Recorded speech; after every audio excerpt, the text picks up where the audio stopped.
Unions are not allowed to restrain or coerce employees in the exercise of their collective bargaining rights. Therefore, unions cannot threaten anti-union employees with job loss should the union gain recognition. Picket line violence and threats to employees who cross picket lines are illegal. Threats of reprisal against employees subpoenaed to testify against the union at NLRB hearings are illegal. Unions are not allowed to force an employer to discriminate in any way against an employee in order to encourage or discourage union membership.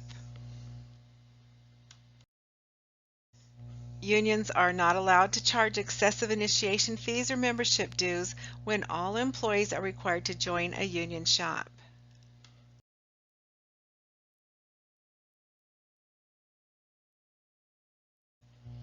The NLRB has ruled that employees who are forced to pay union dues are entitled to know how their money is being spent.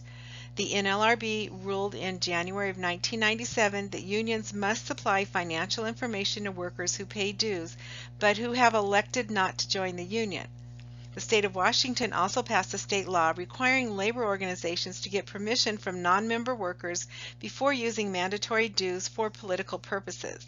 Non-members are workers who have resigned from the union but are forced to pay collective bargaining fees, called agency fees, as a condition of employment.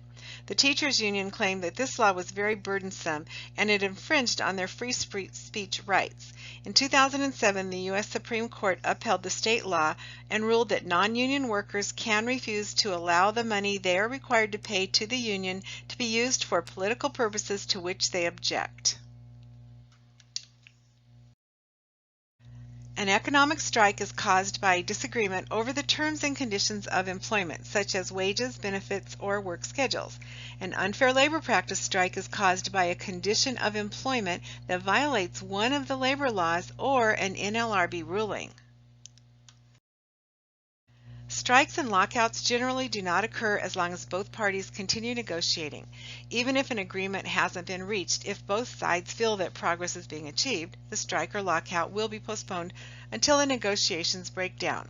Before the employees go out on strike, it's important for them to know why they are striking and whether the strike is strongly supported by a majority of the union members. A prolonged strike typically weakens the union members' loyalty to the union, and some long unsuccessful strikes have resulted in either the removal of the present union officer or decertification of the union. When the union leaders decide that the present proposal by management is not acceptable, they should also decide how much the proposal must be improved before they're willing to terminate the strike and come back to work.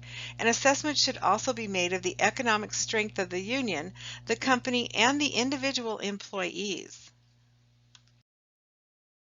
Before going on strike, union members should know why they are striking and what they hope to gain. Although strikes are usually called for economic reasons, they cannot ordinarily be justified economically. More income is usually lost during the strike than the workers can hope to recover through higher wages and benefits in a new contract.